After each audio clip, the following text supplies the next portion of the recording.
안녕하세요. 저는 얼마 전 나쁜 인간들 소나기에서 겨우 벗어나 새로운 삶을 살고 있는 30대 중반의 평범한 여성입니다.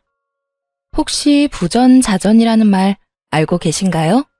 그 아버지의 그 아들이라는 말인데 저의 전 남편도 전 시부랑 똑같았거든요. 살다 그런 이상한 부분까지 닮은 부자간이 있을 줄 몰랐지만 있긴 하더군요. 하긴 부모 자식 간이니 닮지 않은 게 더 이상하잖아요. 저도 돌아가신 제 어머니를 빼다 박았다는 이야기를 듣곤 했지만 전 남편에 비할 바가 아니더군요. 저는 남편과 만난 지 8개월 만에 결혼을 하게 됐어요. 그렇게 빨리 결혼한 건 제 개인적인 사정 때문이기도 했습니다. 어릴 때 아버지를 여의고 홀어머니 밑에서 동생과 함께 자란 저는 언제나 결혼에 대한 환상이 있었어요. 그리고 결혼식 때는 어머니의 병환 때문에 좀 서둘렀던 것도 있죠. 왜냐면 어머니가 돌아가시기 전에 꼭 결혼식을 올리고 싶었거든요. 어머니의 부탁으로 말입니다. 그러나 어머니도 결혼식 직전에 돌아가시는 바람에 결국 혼주석에는 외삼촌 부부가 앉게 되셨죠. 남편은 평범한 중소기업 직장인이었고 남편과의 만남은 조금은 특수한 편이었어요. 제가 일하던 피부 미용실 사장님의 아들이었거든요. 사장님이 저를 좋게 봐주셔서 결혼까지 갈 수 있었어요. 일하면서 만나게 된 그 남자는 착해 보였고 연애 중에는 제게 아주 잘했어요. 그게 다 계산된 것이라고는 상상도 못했지만요. 어쨌든 결혼하고 저는 행복한 결혼 생활을 꿈꿨는데 생각지도 못한 곳에서 그 행복은 조금씩 금이 갔어요. 제가 일하던 시어머니의 피부 미용실은 저와 시어머니 둘만 일하는 아주 작은 가게였어요. 하지만 동네 지인분들을 꽉 붙잡고 있는 매출이 잘 나오는 곳이었죠. 단골들이 많고 사랑방처럼 사람들이 모여 수다도 떠는 곳이 저희 피부 미용실이었어요. 그런데 아주 평범하기 그지없던 그날, 저와 시어머니의 눈을 의심할 일이 이 작은 가게에서 벌어지고 말았어요. 쾅 하는 소리와 함께 누군가가 들어왔어요. 미용 시술하고 있다가 깜짝 놀라 밖으로 나갔더니 제가 아는 얼굴 하나가 있었고요. 어머 아버님, 무슨 일이세요? 그래, 이 여편네 어디 갔냐? 예? 누구긴 여기 사장, 빨리 나오라고 그래.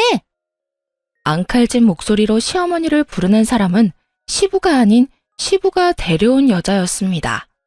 저는 처음에 무슨 빚쟁이인 줄 알았어요. 여자의 표정이 너무도 당당하고 몸싸움을 걸 것 같은 표정이라 순간 저도 당황했을 정도거든요. 무슨 일로 부르신 건지, 지금은 미용 시술 중이시라 나오시는 건 좀 그렇고 한 20분이면 끝나니까 기다려주시면. 20분? 내 시간이 얼마나 귀한 시간인데 이 여자한테 20분이나 할애를 한단 말이야. 안 나오면 내가 들어가야지. 그 여자는 급기야 방 안으로 들어가려고 저를 밀치려고 하더군요. 저는 당황한 마음도 잠시 살짝 화가 났어요. 제가 여기서 일하는 직원이긴 해도 시어머니의 며느리라 책임감도 있었거든요. 그런 상황에서 손님 다 떨어지게 만들 작정인지 다짜고짜 단골이 있는 곳에 들어가겠다는 말을 하니 열이 받아 저도 모르게 그 여자 앞을 가로막았어요. 무슨 일인지 모르겠지만 여기서는 안 돼요. 20분만 기다리세요. 야, 네가 뭔데 내 앞을 막아? 그래, 그년보다 너부터 작사를 내주지. 그 여자는 단정히 틀어먹은 제 머리를 쥐어뜯으며 육탄 공격에 들어갔습니다.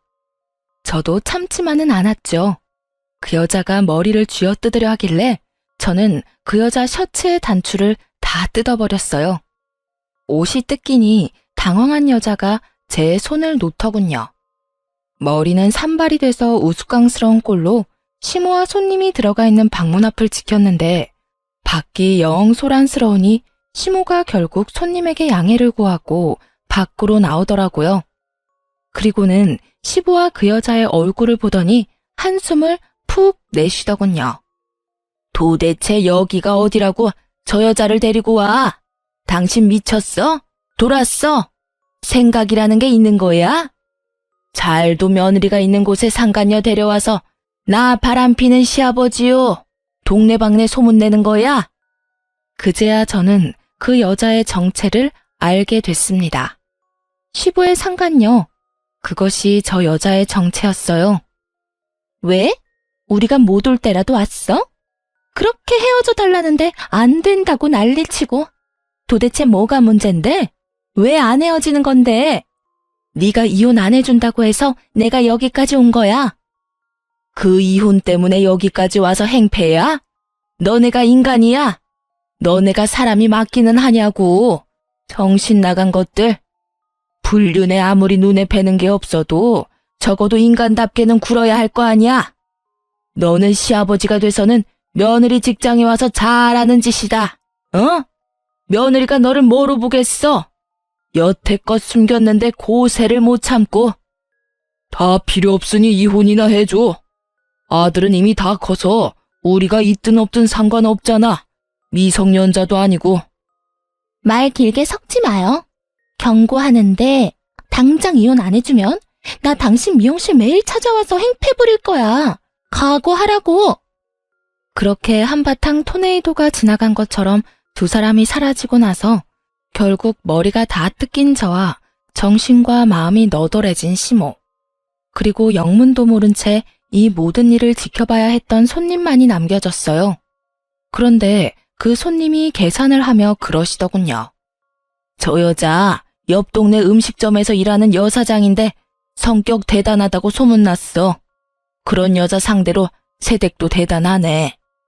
시부의 상간녀는 옆 동네에서 가게를 하는 모양이었고 3년 전부터 시부와 만난 모양이었습니다. 이미 제가 결혼할 때 시부모 사이 관계는 이미 금이 와장창 가 있었던 거예요. 그리고 제게 결국 모든 걸 들켜버리고 이혼까지 종용당한 시어머니는 이혼을 결심하더군요. 저라도 일하던 곳까지 와서 이런 행패 부리면 화났을 거예요. 이혼감이라고 생각했을 거고요. 저는 시어머니의 이혼을 응원하기로 했습니다. 직장 사장과 직원 관계를 떠나 그동안 저희 고부가 쌓아온 정이 생각보다 컸거든요. 저희 어머니 돌아가시고 장례식이며 도움 주신 것도 다 시어머니였고 제 어머니 노릇해 주신 것도 시어머니였으니까요. 그런데 불똥은 아주 이상한 곳에서 튀었습니다. 시부모의 이혼 소송이 치열하게 진행 중인 어느 날이었어요. 오래된 사이에다가 얽힌 게 많을수록 이혼 소송은 길어진다는 걸 감안한다면 아주 극초기에 벌어진 일이었어요. 그날은 저와 남편이 매달 60만 원씩 적금했던 돈이 얼마나 모였는지 확인하려고 은행 잔고를 확인 중이었어요. 그런데 이게 무슨 일인지 그 안에 있어야 할 돈 2천만 원이 아주 깜짝같이 사라졌더라고요. 저는 너무 놀라 퇴근하고 집에 온 남편에게 물었어요. 여보, 우리 매달 적금하던 돈, 그 돈 다 없어졌어.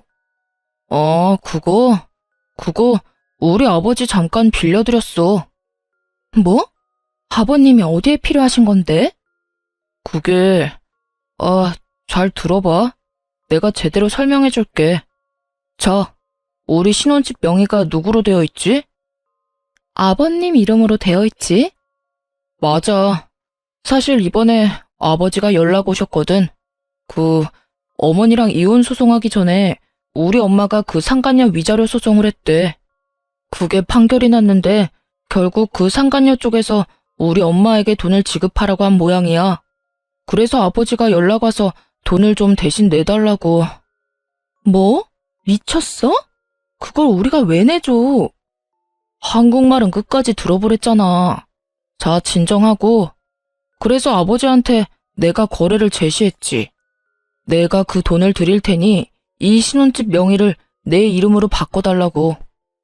뭐? 너 지금 그걸 잘했다고 나한테 말하는 거야? 잘 생각해봐.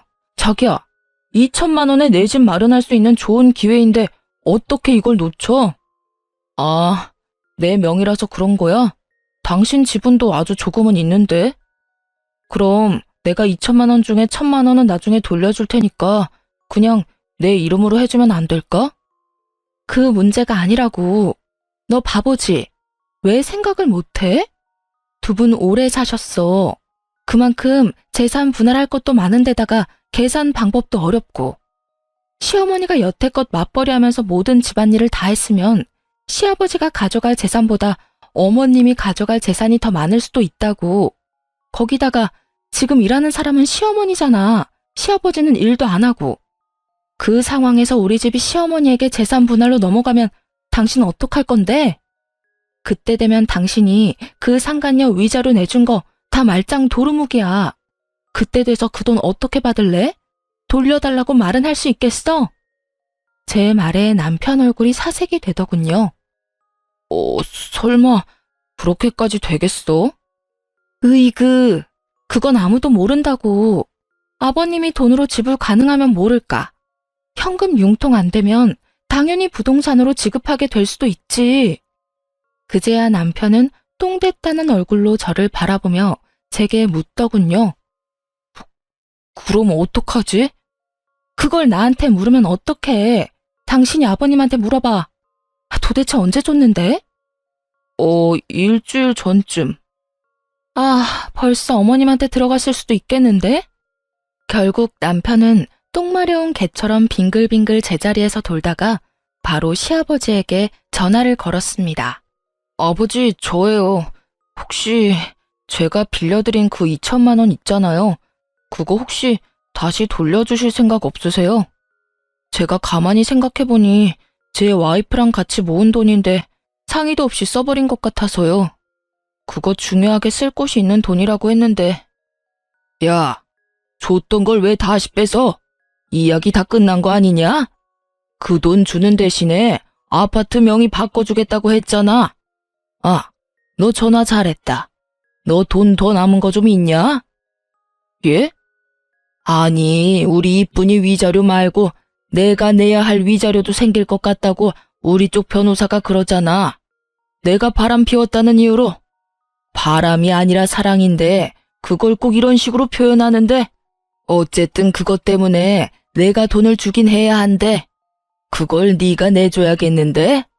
솔직히 내가 너무 손해보는 거 아니냐? 그 돈에 아파트면 진짜 너만 이득이지. 스피커폰으로 들려오는 시부 목소리에 남편은 말문이 막히고 저는 열이 받았어요. 저는 남편 전화를 획 뺏어서 말했죠. 아버님, 저 며느리예요. 남편이 저 몰래 그 돈 쓴 것 같은데 다시 돌려주세요. 저희 그 돈 쉽게 모은 거 아니고 써야 할 것도 있어요. 시끄럽다.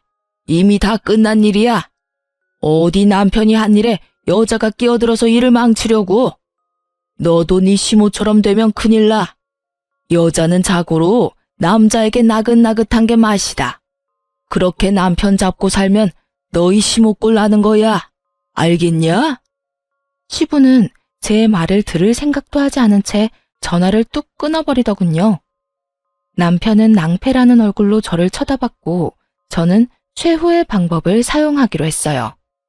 시부의 상간녀가 저희 가게에 찾아왔을 때 그 상간녀가 일하는 곳이 어딘지 알았던 손님을 기억해냈어요. 그리고 그분께 연락해 정말 죄송한데 그 상간녀가 어디서 일하는지 알려달라고 했죠. 그분이 흔쾌히 가르쳐 주시면서 나중에 어떻게 됐는지만 알려달라고 하더군요. 그렇게 약속하고 저는 시부의 상간녀가 일하는 가게로 향했어요. 가게에는 손님이 몇 테이블 앉아 있었습니다. 저는 바로 전화로 제 남동생을 불렀어요. 그렇게 30분 지났을까? 남동생이 터벅터벅 이쪽으로 걸어오더군요. 제가 원하는 복장 그대로 왔더라고요. 제가 그 조폭들 문신한 것처럼 보이는 팔토시를 꼭 착용하고 최대한 그런 사람들처럼 보이도록 오라고 부탁했거든요. 동생은 원래도 덩치가 크고 키가 180이 넘는 거구인데 얼굴까지 좀 험악하게 생겨서 잘만 꾸미면 그런 느낌을 낼 수 있을 거라 생각했거든요. 역시나 그런 동생을 데리고 가게 안으로 들어가니 시부 상간녀의 얼굴이 싹 굳더군요. 그래도 이내 미소를 띠고 다가왔는데 이번에는 제 얼굴을 보고 다시 표정이 굳어버리더라고요. 저 기억하시죠? 그때 피부 미용실에서 일하던 여자예요. 얼마 전에 저희 아버님한테서 돈 2천만 원 받으신 거 있죠? 그거 저희 남편이랑 제가 모은 돈인데 돌려주셔야겠어요. 아버님한테 돌려달라고 했더니 직접 가서 돌려받으라고 하셔서 이렇게 일행이랑 같이 찾아왔어요.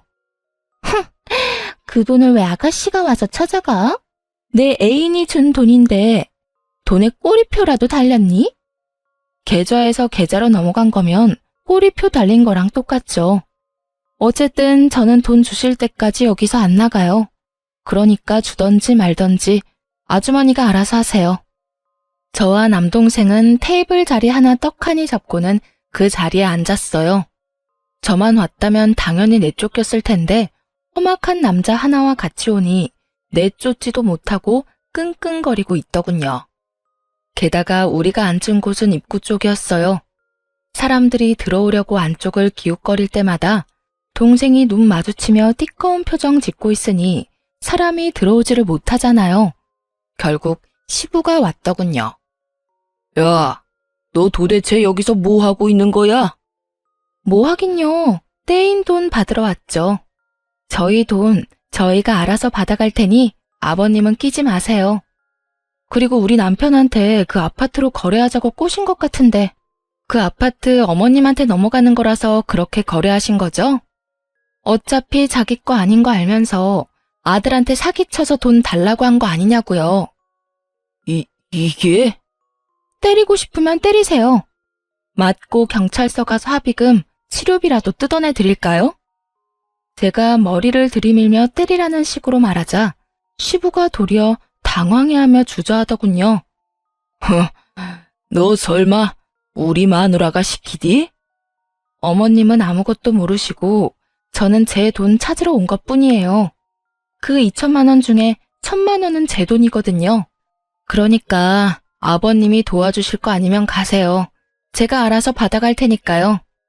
그리고 시간이 오래되면 오래될수록 이 가게 사장님 소문이 아주 잘 나겠죠? 그 말 한마디에 그 시부와 상간녀는 항복을 선언했습니다. 동네 장사에다가 단골 장사인 건 이 집도 마찬가지였어요. 피해자였으면 모를까 가해자 입장이면 장사하는 상황에 좋은 결과는 없을 테니 어찌 보면 현명한 선택이긴 했죠. 시부 상간녀는 저희에게 돈을 돌려줬습니다. 그리고 그와 동시에 시부도 반납을 했죠. 뭐 죽고 못 사는 절절한 사랑은 아닌 걸로 보이고 그 여자도 결국 동네 사람들 손가락질이 더 무서웠나 보더라고요. 그렇게 당당하게 굴더니 상간녀 꼬리표를 떼어내보려 당분간 장사도 휴업하고 잠수를 탔더라고요. 결국 시부는 상간녀도 잃고 어머님도 잃고 재산도 반 잃었어요. 시부 사정 같은 건 솔직히 상관없었어요. 저와 남편 돈이 무사히 돌아온 것이 제게는 가장 중요한 일이었으니까요. 그 돈을 받고 돌아오며 남편에게 말했어요. 여보, 제발 2번 다시 아버님 말에 속지 말고 그 누구의 말에도 속지 마. 그리고 무슨 소리를 들었다면 나한테 최소한 이야기를 하라고. 생각을 하고 행동을 해야지. 그저 눈앞에 이익에만 혹해서 그러면 나중에 문제가 생기면 곤란한 건 당신 자신이라고. 알았어? 미안해, 여보. 내가 거기까지는 생각을 못했어. 그래도 앞으로는 조심할게. 남편은 결국 사과를 하더군요. 이렇게 남편이 정신을 차리게 되었습니다. 나은 결과가 되었다면 좋았을 텐데 남편은 전혀 나아진 것이 없었습니다. 시부모는 결국 이혼을 하게 됐고 제가 예상한 대로 시부 명의의 우리 신혼집은 시어머니 손에 넘어가게 됐어요. 재산 분할로 시어머니가 얻은 것은 그 아파트였고 그나마 시어머니가 일하는 가게는 뺏기지 않을 수 있었어요. 시부는 본인이 살고 있는 집에 대한 소유권만 가졌죠. 그것에 불만이 엄청 많았다고 하더군요. 하지만 저는 그렇게 생각하지 않았어요. 잃은 건 시어머니가 더 많았거든요. 시어머니가 잃은 건 건강이었죠. 시부와 상간녀 그리고 직장까지 진격한 그 두 사람의 행패 때문에 시어머니는 이혼하는 과정 내내 스트레스에 시달려야 했어요. 매일 머리가 아프다고 하는 데다가 위장병으로 식사도 제대로 못하다 보니 몸에 변화가 생기긴 하더군요. 아니면 이미 오래전부터 있어 왔을 수도 있고요. 결국은 소화가 안 되어 찾은 병원에서 위암 진단을 받고 병원에 입원하게 되셨어요. 시부 집에서 나오면서 살 곳도 마땅찮아서 그간 저희 집에서 지냈는데 결국 그 뒤로 암에 걸렸다는 진단을 받는 바람에 병원 신세를 지게 되셨어요. 저는 그런 시어머니가 안쓰러워 일을 하며 수발을 들었습니다. 저는 여전히 시어머니의 피부 미용실에서 일했지만 시어머니가 일을 하실 수 없어 시어머니의 허락하에 다른 직원을 구해서 같이 일을 하고 있었어요. 그리고 그 직원에게 가게를 맡긴 날에는 시간을 내서 시어머니의 병간호를 하러 병원을 자주 찾았어요. 그리고 제게는 운명과도 같았던 그날이 다가왔죠. 그날도 저는 시어머니에게 가기 위해 일찍 일을 마감하고 직원에게 다음 시간에 있을 예약 손님 인수인계 중이었어요. 그런데 쾅 하고 누가 문을 열고 가게로 들어오더군요. 처음 보는 여자였어요. 처음에는 저희 가게에 새로 온 손님인가 싶어 웃는 낯으로 맞이했죠. 안녕하세요. 여긴 어떻게 오셨나요? 이효준 씨 와이프가 둘 중에 누구예요? 얼굴도 모르는 여자의 입에서 튀어나온 남편의 이름에 저는 표정이 급 굳어지는 걸 느꼈습니다. 그리고 설마 하며 말했죠. 제가 이효준 씨 와이프 되는 사람인데 그러는 그쪽은 누구세요? 갑자기 왜 여기 와서 남의 남편 이름을 들먹여요? 좋은 말이 나올 리가 없었습니다. 저는 그렇게 정체불명의 여자에게 한 소리 쏘아 붙였어요. 아, 당신이 그 사람 와이프야? 내가 할 말이 있어서 여기까지 왔는데 그 사람이랑 빨리 좀 헤어져 주면 안 될까? 그 사람 나랑 결혼하기로 약속했거든. 그런데 매번 당신이랑 이혼이 무산되는 바람에 결국 내가 여기까지 왔어. 도대체 이혼은 왜 안 해주는 거야? 마지막 말을 듣는 순간 이건 데자부인가 하는 생각에 온몸에 소름이 싹 돋았어요. 1년 전, 딱 1년 전이었어요. 시부의 상간녀가 이 가게에 와서 제 머리를 뜯고 시모에게 왜 이혼을 안 해주냐고 물었던 일이. 저는 굉장히 깊은 빡침과 분노에 저 자신을 가라앉히려 최대한 애썼어요. 그런 제 모습을 어떻게 받아들인 건지 그 여자가 웃으며 저한테 그러더군요. 왜? 체념이라도 했어? 내가 찾아올 줄은 몰랐지? 그 사람이 바쁘니 내가 온 거야. 그러니까 이런 험한 꼴 보기 싫으면 오늘 내로 그 사람이랑 헤어진다고 말하고 빨리 절차 밟아. 아, 상간녀 위자료 소송 걸어도 상관없어. 어차피 그 남자가 낼 건데 뭘.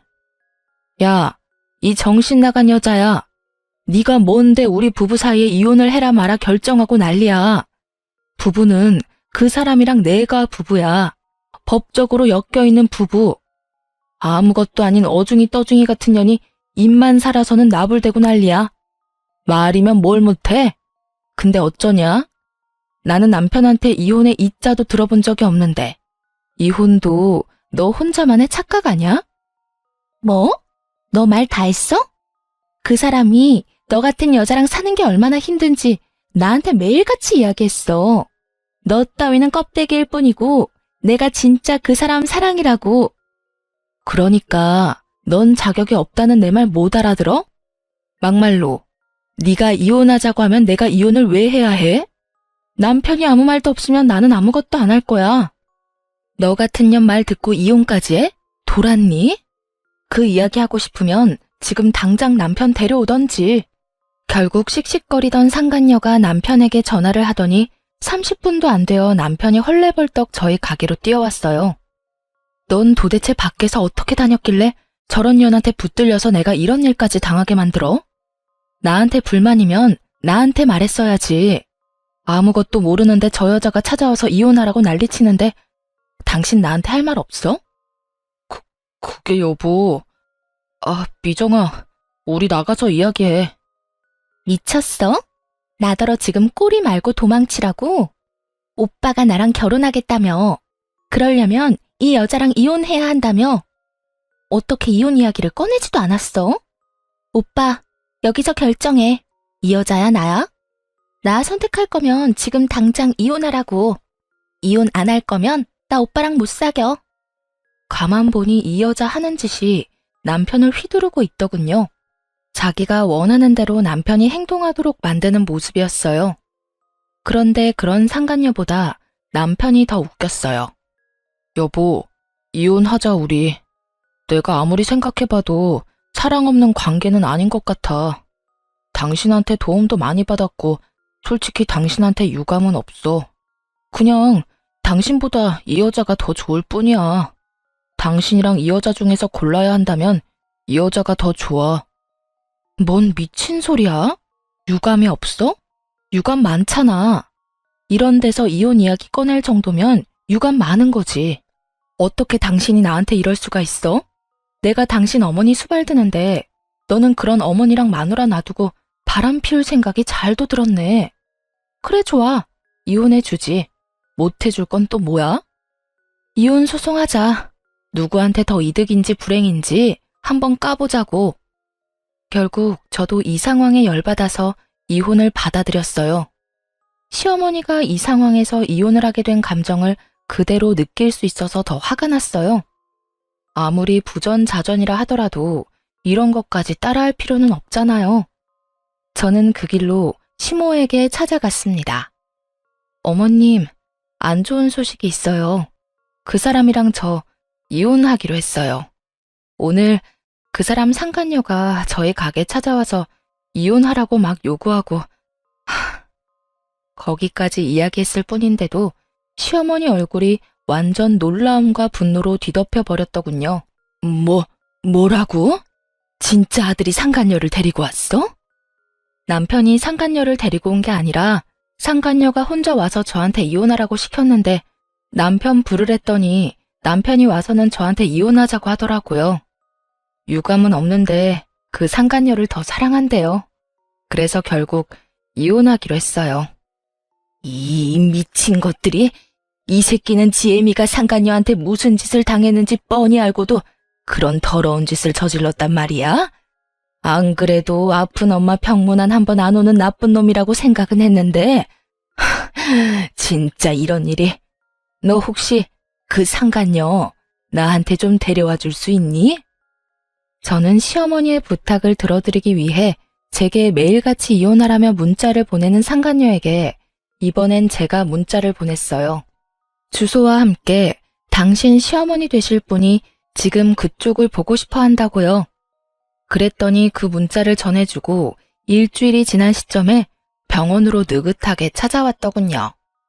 당신이 우리 아들이랑 바람 피우는 여자예요?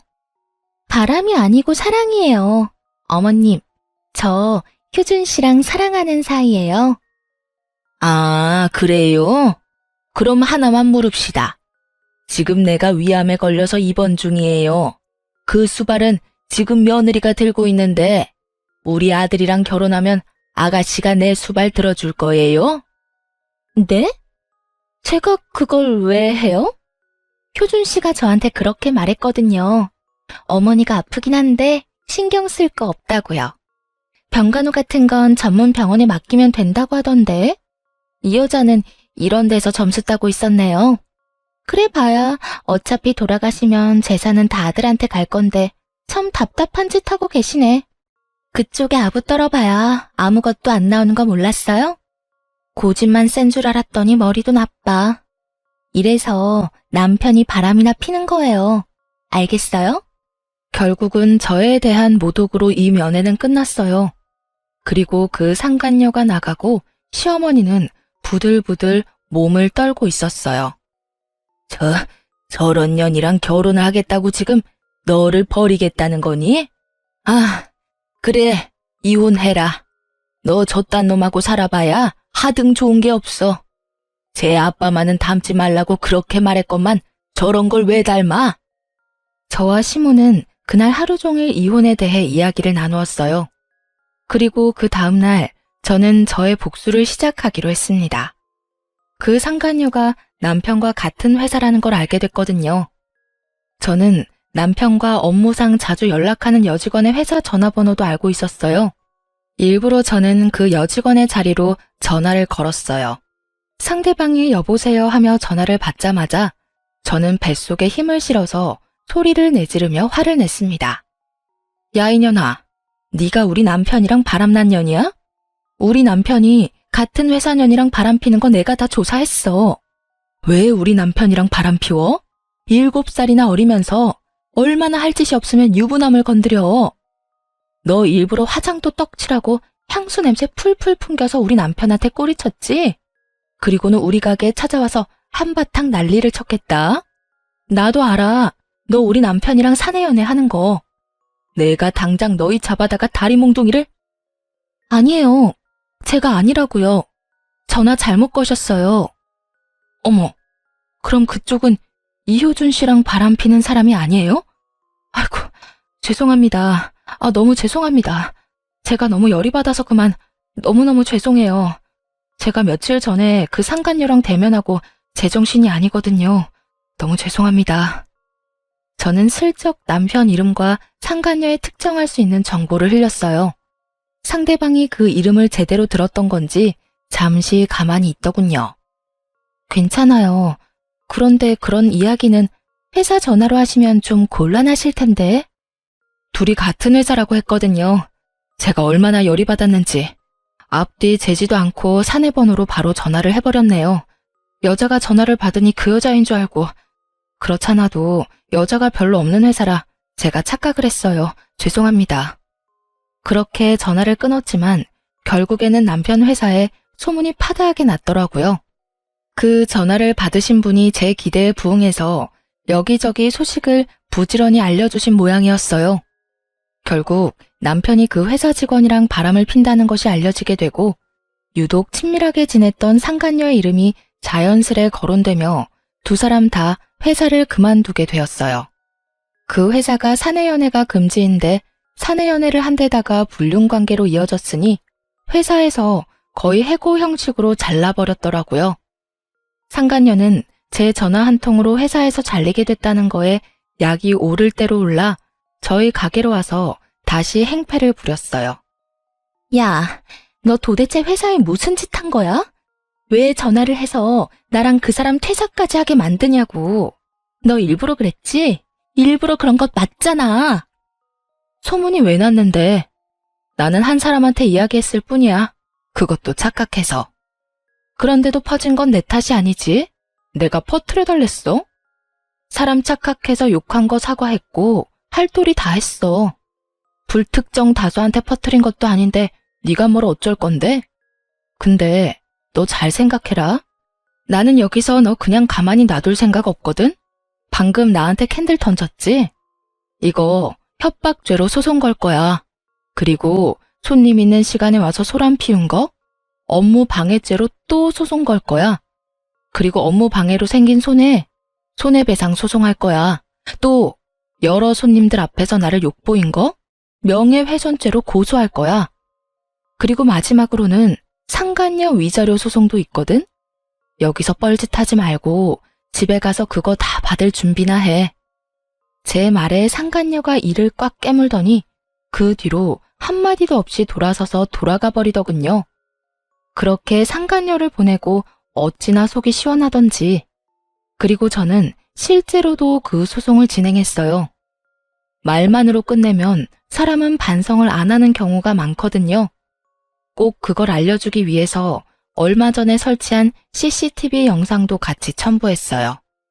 어차피 가게 로비만 찍는 거고 미리 커다랗게 CCTV가 있다고 스티커도 붙여놔서 사생활보호법 그런 거 하나도 관련 없거든요.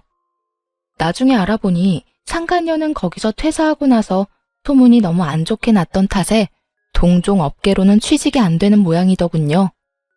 경력 다 버리고 콜센터에 계약직으로 취직했다고 들었으니 말이에요. 다른 사람의 악성 민원으로 감정 노동에 시달리고 있을 텐데 말 같지도 않는 말로 일반인을 분노케 한 장본인이 결국은 다른 이들의 분노를 고스란히 받고 있다니 참으로 속이 시원하더군요. 그리고 저에게 화를 내던 상간녀와 달리 남편놈은 퇴직금으로 제게 위자료를 지급하고 착실히 다른 곳에 취직을 했더군요. 그렇지만 급하게 취직하느라 급여는 예전보다 훨씬 적은 곳이었어요. 남편놈이 왜 이렇게 쿨하게 구는지 저는 상간녀를 통해 대충 짐작하는 바가 있었습니다. 바로 시어머니 명의의 가게와 집, 그리고 시부 앞으로 되어 있는 시댁 아파트가 남편의 보험이었더라고요. 시모는 암치료 중으로 언제 죽을지 모르고 시부도 연세가 많아 곧 돌아가실 거라고 생각한 건지도 모르죠. 그렇지만 언제나 그렇듯 사람 일은 뜻대로 되는 게 하나도 없다는 걸 남편은 모르고 있었어요. 남편과 제게 이혼 판결이 떨어진 건 5개월이 지난 날이었어요. 그리고 그때부터 시어머니와 제가 뿌려놓은 씨앗을 고스란히 거둘 때였죠. 남편과 제가 이혼 확정된 것을 알게 된 시어머니는 헐값에 어머님의 피부 미용실을 제게 물려줬어요. 어차피 너한테 주려고 했던 거야. 그리고 지금 내가 아파서 일을 못하잖니? 네가 사장이 돼서 잘 이끌어준다면 내 마음이 더 편할 거야. 그리고 이렇게 이혼하고도 네가 나를 생각해주는데 내가 어떻게 너한테 아무것도 안 해줄 수가 있어? 그거야말로 인간의 도리가 아니지. 어머님, 그래도 이렇게 헐값에 파시면. 헐값이라니, 너 내 간병까지 해주지 않니? 늙은이 수발도 들고 일까지 도맡아 하는데 이건 헐값이 아니지. 결국 저는 시어머니의 성황에 그 가게를 물려받았고 대신 시어머니의 이름도 직원으로 넣어드렸어요. 언제고 다시 돌아오실 수 있도록 말이죠. 그리고 시어머니는 가게를 물려준 며칠 뒤 전 남편과 제가 살고 있던 신혼집마저 팔아버렸어요. 전 남편에게 말도 없이 팔았는지 전 남편이 병원으로 찾아왔더군요. 당신이 왜 여기에 있어? 아직도 시모 곁을 지키고 있는 게 이상해 보였는지 전 남편이 의아한 표정으로 묻더군요. 내 직원 내가 돌보는 게 뭐가 그렇게 이상해? 직원? 아, 맞다, 어머니. 어째서 이 사람한테 가게를 주신 거예요? 내 가게를 내 직원한테 물려준 건데 뭐가 이상하니? 아니, 이 사람 이제 저랑 헤어졌다고요. 아무 관련 없는 사람이잖아요. 왜 관련이 없어? 너보다는 훨씬 나하고 더 관련이 있는 사람인데 1년이다. 장장 1년 동안 너 나 입원한 병원에 코빼기도 안 비췄어. 네가 인간 새끼면 적어도 1년에 4번은 찾았어야지. 설날, 추석, 내 생일, 어버이날. 그런 아들놈이 1년 만에 찾아와서 하는 소리라고는 내 가게 내가 어디다 팔든 네가 신경 쓰지 마. 네 거 아니야. 그러면 아파트는요? 아파트도 왜 갑자기 팔아버렸어요? 갑자기 부동산에서 집 보러 와서 얼마나 놀랐는지 아세요? 왜 놀래? 그 집이 네 집이야? 나는 언제까지고 너한테 맡기겠다는 말 한 적 없어. 그러면 당연히 언제고 나갈 수 있다고 생각했었어야지.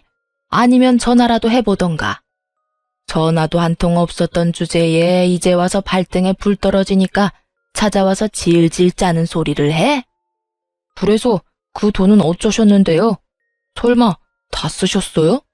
그러면 저한테 물려주실 건 하나도 없으시잖아요. 없다 이놈아. 물려줄 돈? 내가 언제 죽는다든? 아니면 너 내가 죽기를 원해서 이러는 거냐? 죽어줘. 죽어도 다 네 거 아니야. 벌써 주인한테로 다 갔다. 어머니, 왜 이렇게 못되게 구시는데요? 제가 아들이잖아요. 아들이 1년 못 찾아왔다고 이런 식으로 행동하실 수 있어요? 바빠서 그랬다고요? 바빠서. 바빠? 말이나 못하면 밉지나 않지. 너 그딴 정신 나간 상간녀 만나느라 나한테 안 온 거잖아. 네 상간녀는 내가 안중에도 없더라. 나는 그년 내 며느리로 인정 못해. 내가 네 아버지랑 이혼했어도 네 어머니가 아닌 건 아니잖니? 난 그년 싫어. 어른 앞에서 빳빳하게 고개 들고 노려보는 꼴이 꼭 너희 아버지 상간녀랑 판박이더라. 가족도 아닌데 똑 닮은 거 보면 상간녀들은 상간녀들끼리 통하는 게 있나 보지? 그리고 너 그년한테 뭐라 말했는지 모르겠는데 내가 내 수발까지 들어주는 착한 며느리를 버리고 너한테 재산 줄 것 같으냐? 천만의 말씀 만만의 콩떡이다 이 자식아. 네 아버지랑 똑같은 짓 해서 엄마 가슴에 대못 박는 놈 내 자식 아니야. 난 한 푼도 안 남기고 다 쓰고 죽을 거야. 어머니. 시어머니의 재산만 믿고 있던 전 남편 놈에게 떨어진 시모의 말은 청천벽력과도 같은 거였나 봐요. 참 웃기죠. 자기가 벌어서 쓸 생각을 해야지 멀쩡히 살아있는 어머니 재산을 노리고 있다니. 그리고 사실 시어머니가 판 그 아파트 대금 중에 5천만 원은 이미 제 수중에 벌써 들어와 있었거든요. 시어머니가 1년간 수발 들어준 대가로 제게 넣어준 거였죠. 그것도 안 받으려고 거절했는데 결국은 받게 됐어요. 시어머니가 진절머리를 치며 남편이랑 똑같은 짓 하고 나를 돈으로만 생각한 아들놈에게 한 푼도 남겨주기 싫다고요. 그렇다고 기부를 하는 건 아까우니 저한테 주겠다고 말이죠. 그렇게 시모 명의의 모든 걸 눈뜨고 저에게 빼앗기게 된 전 남편은 저를 원망하듯 쳐다봤지만 저는 모른 척했어요. 이미 시모와 저 사이에 거래가 됐으니까요. 결국 남편은 포기하고 나갔고 저는 나중에야 시어머니 병간호를 하고 병원 밖으로 나왔어요. 그런데 전 남편이 그 앞에서 떡하니 기다리고 있더군요. 무시무시한 표정으로 저를 노려보며 톡 쏘아붙이더군요. 당신 이거 노리고 우리 엄마 옆에 딱 붙어 있었어? 노리긴 뭘 노려. 최소한의 인간의 도리를 지키는 중인데. 이거 원래 네가 했어야 할 일이야. 어머님 모시고 어머님 병간호하는 거. 어디서 인간 탈 쓰고 다니는 짐승 주제에 나한테 그딴 말도 안 되는 말을 꺼내? 여태껏 다 팽개치고 열심히 딴 년이랑 하하호호 즐겁게 잘 노며 더러운 짓 했던 주제에 감히 누구한테 그딴 소리를 해? 제발, 당신은 다 가져갔잖아. 내가 위자료까지 깔끔하게 줬잖아. 그런데 왜 내가 가지고 있던 걸 다 가져가는 거야? 내가 가져간 게 아니라 나한테 오던데? 그리고 그 말 하기 전에 최소한 어머님 트라우마는 건드리지 말았어야지. 상간녀가 가게로 쳐들어온 경험이 한 번이면 몰라도 본인 병간호하는 며느리한테도 일어났다고 생각해봐. 나 같아도 진절머리가 나서 상간녀 절대 인정 못하지. 그 일 때문에 저렇게 화가 나신 거라고? 이미 두 사람 사이는 끝이 나셨는데 아직까지? 시아버지랑 똑같은 가해자 입장이니 당한 사람이 어떤 기분인지 모르지? 봐, 당한 사람은 끝까지 못 잊는 법이야. 어머님만 그런 줄 알아? 나도 마찬가지야. 나는 어머님보다 더하면 더했지 덜하진 않을 거라고. 그리고 상간녀한테 잘 이야기해줘. 내가 준 선물 받고 열심히 나한테 돌려주라고. 그게 무슨... 궁금해하는 전 남편 놈 남겨두고 돌아오는데 속이 다 시원하더군요. 지가 생각하던 계획을 하나하나 부셔놓으니 이제야 좀 마음이 편해졌어요. 그전까지 가슴속에 돌덩이 하나 얹혀진 듯 갑갑하더니 내게 저리 절절 매는 전 남편을 보니 10년 묵은 채증이 다 내려가는 기분이었습니다. 전 남편은 제가 마지막에 상간녀에게 한 말이 궁금했나 봐요. 그런데 그 다음날 저녁에 시어머니 병원에서 다시 마주쳤을 때는 그저께와 정반대로 울상이 돼서 저를 기다리고 있었죠. 당신 그 여자한테 무슨 소송을 그렇게 걸었어? 벌써 소식 들었어? 벌금이며 위자료 엄청 나왔지? 잘 됐네. 나도 혼자 살려면 걱정이었는데 이렇게 위자료 두둑히 챙기게 돼서 다행이고. 그 소송이 뭔지 알고 싶어? 내가 일하는 가게 와서 패약질 부리고 손님들 앞에서 나 모욕하고 내게 물건까지 던진 위자료와 벌금이지. 그러게, 상간녀 관리를 잘하지 그랬어? 왜, 그 여자가 전화와서 자기는 상황이 안 되니 너한테 도와달라고 하디? 그래서 나한테 쪼르르 달려와서 소송 왜 그렇게 많이 걸었냐고 항의라도 하라던? 해봐. 이미 법적인 판결 끝났고 그 여자는 나한테 돈 줘야 할 것만 남았어. 뭐 나는 당신이 내도 상관없다고 생각하니까 둘이서 잘 상의해서 주던가. 근데 안 주면 나 끝까지 용서 안 해. 그거 내 정신적 위자료고 내 인생 망쳐먹은 너희들이 져야 할 책임이거든? 누가 내든 안 주면 압류며 뭐며 할 수 있는 조치 다 취해서 숨도 못 쉬도록 만들어줄 테니까. 악에 받쳐서 따박따박 받아치는 제 말에 남편 놈이 제게 바싹 마른 입술에 침을 묻혀가며 양손을 모으더군요. 여보, 내가 이렇게 빌게. 나 그 여자랑은 헤어졌어. 그 이상한 여자가 자기 때문에 이런 일 벌어졌는데 나한테 도리어 돈 대신 내달라고 떼를 쓰더라고. 게다가 돈이 한두 푼도 아니고 몇 천만 원을. 그러니까 내가 이렇게 빌 테니까 그 여자랑 나 두 번 다시 엮지 마. 당신도 알다시피 나는 당신 위자료 갚았고 재산도 이제 한 푼도 없어. 집도 이미 팔리는 바람에 월세 살고 있단 말이야. 나한테 그 여자 돈 내달라고 하지 마. 왜? 사랑한다며. 그럼 계속 쭉 사귀지 그랬어? 나는 그 여자 대신 돈 내줄 사람 있으면 더 좋은데? 미안하다고 했잖아, 여보. 누가 여보야? 나 네 여보 아니야. 우리 이제 남남인 거 몰라? 알았어. 그 여자한테 당해보니까 당신 소중함을 알았어. 그러니까 우리 다시 시작해보지 않을래? 내가 정말로 잘못 생각하고 있었던 것 같아. 내 인생 구원해주는 게 당신이라는 걸 이제 깨달았어. 그 여자가 가는 곳곳마다 사고만 쳐서 내가 수습해야 하는데 당신은 다르잖아. 저는 재수없는 표정으로 남편에게 살며시 가운데 손가락을 내밀어주며 썩은 미소를 날려줬습니다. 헛소리는 상간녀한테 가서 하시고요. 나는 그럴 생각 1도 없으니 이만 내 앞에서 꺼져. 결국 전 남편은 철벽 같은 제 모습에 상심하고 돌아서더군요. 그러게 있을 때 좀 잘하지. 항상 나쁜 놈들은 잃고 나서 후회를 하더라고요. 시아버지 상간녀 위자료로 우리 돈 뺏겼을 때도 제가 나서지 않았으면 돈 잃고 집도 잃고 나중에 후회만 했을 놈이 살려줬더니 나중에 이런 식으로 은혜를 원수로 갚는 걸 이미 알아버렸는데 제가 돌아올 거라 기대하는 건 무슨 정신 나간 생각인지. 어쨌든 이렇게 저는 전 남편과 손절하고 열심히 새로운 인생을 살고 있습니다. 사실 이혼하고 그 집 나온 것 말고는 크게 변한 것도 없어요. 하던 일도 똑같고 직장도 같으며 환경은 예전과 비슷해요. 그렇지만 그 사이에 좋은 일도 있죠.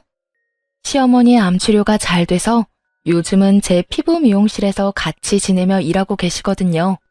제가 열심히 병간호를 했더니 지금은 이렇게 간단한 일 하는 것 정도는 하실 수 있게 되어 너무 좋아하세요. 그리고 시부는 어떻게 됐냐고요? 시어머니를 괴롭혔던 그 상간녀에게 결국 시댁주택을 담보로 대출받아서 위자료를 지급해줬다고 하더군요. 그리고 그 상간녀는 그 돈 받고 시아버지를 뻥 차버렸대요. 그런데도 여전히 자기 버릇 남 못 주고 시부는 다른 여자를 열심히 만나고 계시더라고요. 참 대단한 사람이네요. 본능에 그렇게 충실하게 사실 수 있다니. 저로서는 상상도 못할 일인데 어쨌든 그쪽과는 이제 전혀 연이 없어 만나지도 않고 우리 손님들을 통해서 여기저기 소식은 간간히 듣고 있어요. 아참, 상간녀한테 한 번만 더 까불면 매운 소속 맛을 보여주겠다고 말했더니 더 이상 연락이 없더군요. 그 화살은 전부 전 남편에게 돌아가 열심히 저 대신 그 원망 다 듣고 있다는 것도 잘 들었고요. 그러게 한 번의 선택에 영원히 고통받을 수도 있다는 걸 잘 알았어야죠. 둘 다 서로에게 열심히 고통 주고 있으니 저는 이제 관심 끊어도 될 것 같아요. 제 사연은 이제 끝이 났네요. 이야기 들어주신 분들 모두 감사합니다. 오늘도 좋은 하루 되세요.